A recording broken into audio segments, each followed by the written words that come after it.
Welcome to another beginner's guide to, and today we're tackling symphonic black metal. Ooh, spooky with a side of orchestra. I love symphonic black. It gets a lot of hate for being a bit overblown, overdramatic, and it is, and that's why I love it. So let's get in with this beginner's guide. Just like the other videos I've done, we're going to talk about 3 classics you need to hear, 3 albums to maybe help you get into other genres, and also 3 wildcard picks. So it's a bit different to a random beginner's guide where I just throw all the essentials at you. But I want you guys to play along at home, so do the same. Let me know your 9 down below. The wildcard picks are always the most fun to see what people pick for that one. But yeah, just like the other videos, let's get stuck in with the essentials first. So this is the brain dead picks, the ones, are kind of going to be on the list. Love it or hate it. Marmite genre, let's get in with it. First up on the chopping board, we're gonna have some Cradle of Filth. Of course we are. We're starting off controversial, some Cradle of Filth. Now, Cruelty and the Beast is the album I'm going to choose. It's my personal favourite Cradle of Filth album, and it's just the perfection of the sound. Dusk and Her Embrace, I almost put here. I do love Dusk and Her Embrace a hell of a lot. Like, a hell of a lot. Malice Through the Looking Glass, Haunted Shores, Fuck Me With an Iron. That's great. But Cruelty is just perfect from start to bloody finish. Cruelty brought the orchids. It's his vocals, the misty atmosphere throughout. I'm a big Cradle fan. They actually helped me get into black metal as a whole. They were my first black metal band. They're an entry-level band, so if I don't pick them in this beginner's guide, there's something fucking wrong with me. Because they're easily the most beginner-friendly black metal band out there. And I love them still. I got a Cruelty and the Beast poster right there. Love it. Every song on here is amazing. 13 Autumns Are Weird. I could gush over this album non-stop all day. But I'm not going to. We've got other albums to talk about, but just know Cruelty and the Beast has to make it here. That's certain. Next to it, of course, we've got to talk about Dimmu Borgir. How can we not? The 2 poster childs. The 2 bands to help people get into bands. The 2 bands to rule them all, as, they would say. But yeah, Dimmu Borgir's Enthroned Darkness Triumphant, the best Dimmu Borgir album. This is just the perfection of their sound as well. As Cruelty is to Cradle, Enthroned is to Dimmu. Such a masterful album. You see the fucking chilling dude on the fucking throne. Enthroned, you could say. Or is that a woman? I can't actually remember. Let me have a look at the fucking woman. Some weird demon-looking fucker. This one has the perfect sound that perfectly encapsulates the whole genre. Enthroned Darkness Triumphant, masterful album, and for even naysayers who don't like Cradle or Demu, give these 2 albums a listen, because you might find something enjoyable in either. And last but not least, probably the best of the 3, the most iconic one, Emperors in the Nightside Eclipse. Now this is the one ring to rule them all. Nightside Eclipse, such a fantastic, seminal symphonic metal album. Like, holy shit. The melodies within this, I'm the Black Wizards, Inu and Satana, just...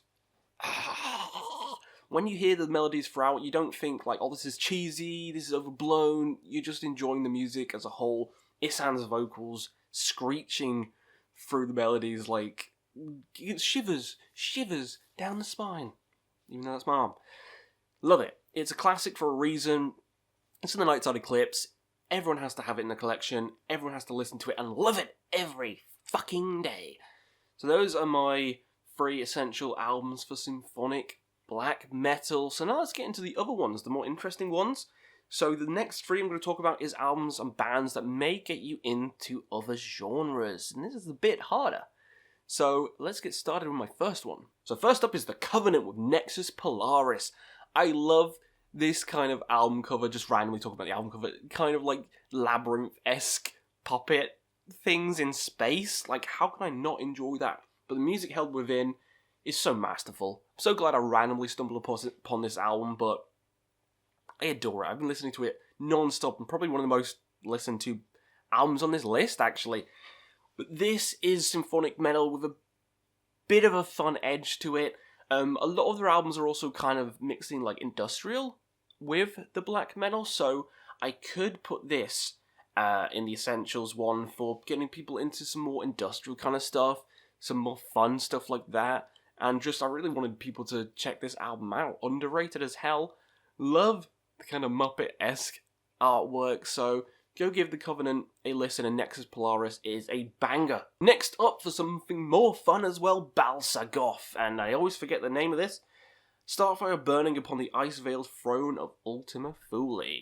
Now you know Ultima Thule from Blut aus Nord fame, my favourite Blut aus Nord album.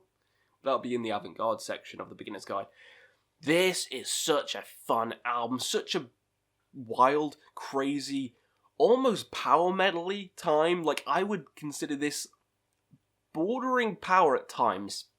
And that's why I'm going to mention it here, because it just has these, like, it has these passages where it has narration over it, and then there's epic kind of melodies and choruses that come in. Like, it just feels very power metal-y. Even the album cover's very power metal-y. Come on.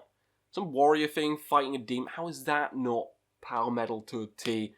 I love the bombastic nature of this album, this band as well. So I'm going to say this one may help people get into power metal. As clutching at straws here, Questy. But I love it, and I'm going to mention it on this list, so Balsam Goth, go give it a listen. Last but not least, Arcturus, what's it called? Asper Hemes Symphonia. I can never remember half of these fucking names. The one with the green, like, Aurora Borealis album cover. Arcturus is a very strange band. Quite spacey, so you'd think I'd like them. But a lot of the later stuff gets a bit weird. The debut, the first one, this one especially, is it's more subdued, it's more easily to digest, so it's more on the symphonic metal side of things without being super overblown.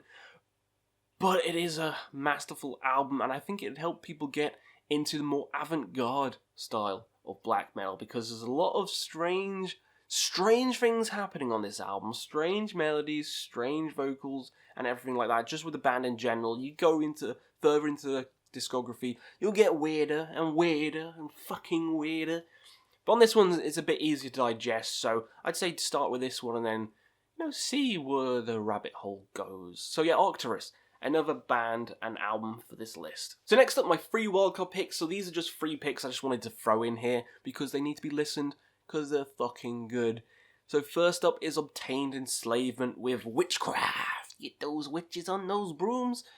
Yeah, this one, the album cover's a bit strange, but the music is amazing. Now, this is a classic, goddamn, symphonic black metal album, and I say classic, emphasis, because it's classical. There's a lot of classical arrangements on this album. So, yeah, if you like stuff like, what's that, Aquilus, you'll love Obtained Enslavement. It's similar kind of feel. You want some classical with your black metal, Obtained Enslavement has you covered, and Witchcraft is probably one of the best ones they've done, so fucking love it. Next up is Hecate, Enthroned, A Slaughter of Innocence, A Requiem for the Mighty, which is another kind of fairly underrated album from England. This is black metal from England. It's great though. It's thoroughly fantastic. If you want symphonic metal to not be cheesy, to be more on the serious kind of side of things, then Hecate has you covered, because the screams on here are insane. I love the screams on this, and the atmosphere, the mood, the smoky mood throughout you can taste it. You can taste the smoke. It's great. Love these guys, and I have to mention this album because it's probably my favourite one. So I'm going to mention that. And last but not least, Limbonic Art, Moon in the Scorpio. Yes! I can't talk about symphonic black without talking about Limbonic Art, one of the classics in the genre, and this one is easily the best. It's easily the best. The melodies on this just drift you off into another stratosphere. You're like, ooh, floating off into space. It's great. The vocals are insane. The melodies are just beautiful. There's beautiful melodies on this one. And it's a classic band and a classic album, so gotta mention it. So those are my lists for Beginner's Guide to Symphonic Black. I probably missed some stuff on. I was kind of gonna put Abagor on here, but then I was like, is it really symphonic or is it more melodic? Some of these like branch a line. So when I do Melodic Black, maybe Abagor will be on that one. But yeah, let me know some ones I've missed off. Let me know some ones that are your favourites. And we'll see you again on another Quest for Metal.